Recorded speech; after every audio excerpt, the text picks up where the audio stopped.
Salam, hörmətli abituriyentlər, birinci qruplar, dördüncü qruplar. Kimyadan 100% yazmaq istəyirsənsə, bəzi məsələlərə diqqət eləməlisən. Çox çalışmalısan, bu ayrı məsələ. Bax, belə bir sualımız var. Birinci qrup situasiya sualıdır. 100% yazmaq istəyirsənsə, situasiya suallara diqqətli olmalısın. Və situasiya suallar bilirsiniz ki, üçü birlikdə 18% nəticə verir. Baxın, situasiya suallarında keçən düşən situasiya sualın biridir birinci qruplarda. Qab var, qabın içərisində 1 mol kalsium fosfid var və bura artıq miqdarda su əlavə edilir. Bu artıq miqdarda su bizə nə demək istəyir? Birinci onu bilməliyəm. Artıq miqdarda su o deməkdir ki, içəridə olan 1 mol kalsium fosfid tam reaksiyaya girəcək. Bu artıq miqdarda su mənə o mesajı verir. Və buradan da bir X qazı alınır. Yaxşı, mən bilməliyəm ki, X qazı nədir? Bunun üçün mən etməliyəm? Mən fosfor bölməsini bilməliyəm. Yəni, fosfor bölməsində olan reaksiyaları, dəstlikdə olan reaksiyaları bir-bir bilməliyəm və onların hərəsindən ayrı-ayrı məndən sual soruşa bilər. İndi bax, birinci sualda nədir? Alınan X qazının həcmini soruşur normal şəraitdə. Mən burada kalsium fosfidin su ilə reaksiyasını yazacağım. Kalsium 3P2 üstə gəl H2O. Buradan nə alınacaq? Alınacaq kalsium hidroksid. Bu reaksiya mənim yaddaşımda olmalıdır. Bir də pH3. Buradan əmsallaşdıranda burada 2 dənə var. Buraya 2 yazacağım. Kalsium burada 3'dür. Buraya 3 yazacağım. 6 da suya yazıram. Əmsallaşmadan canım qutarır. O öz yerində.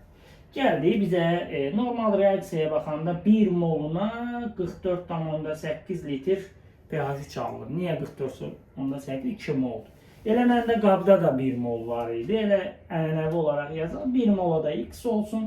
Elə buradan da 1'ə 44,8'dir. 44,8 litr. Bax, mənə situasiyada yazılı, ətraflı yazılı tələb edən sualda ki, məsələnin biri bu. Artıq yarım balım var burada. 9 balım var mı? Yox, 3 balım. Çünki birinci qruplarda 9 bal verir mi? Yox, 6 bal verir. Bax, artıq bunu aldım buradan. Keçdi ikinci.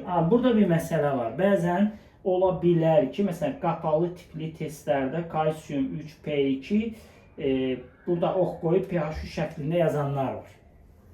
Yəni, mən də yazıram. Uşaqlara da tövsiyə edirəm. Qapalı, açıq suallarda.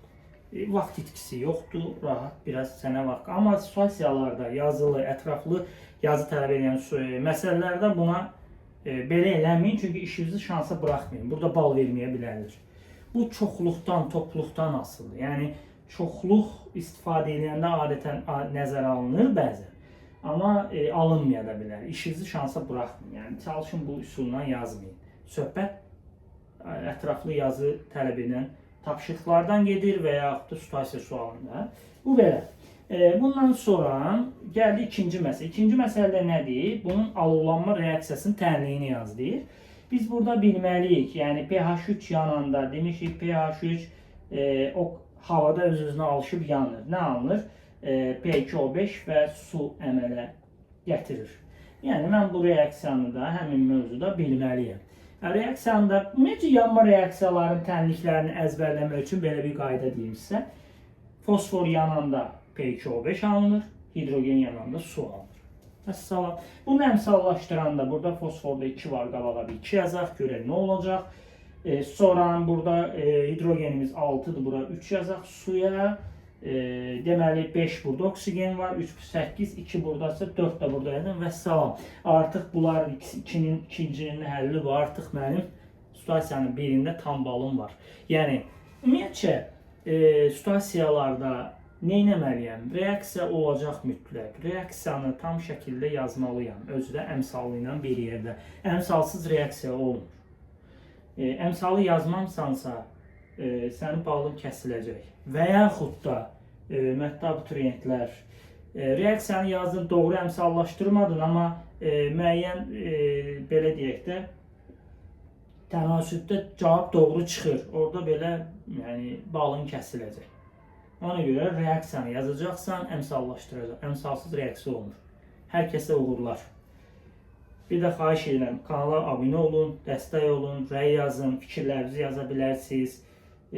Təkliflərini yaza bilərsiniz, iradlarınızı yaza bilərsiniz. Bu məsələləri öyrənmək üçün bizim dərslərimizə də qoşula bilərsiniz. Əlaqə üçün kanalda nömrə var. Nömrə ilə əlaqə saxlayın, sizə məlumat verək. Hər kəsə uğurlar.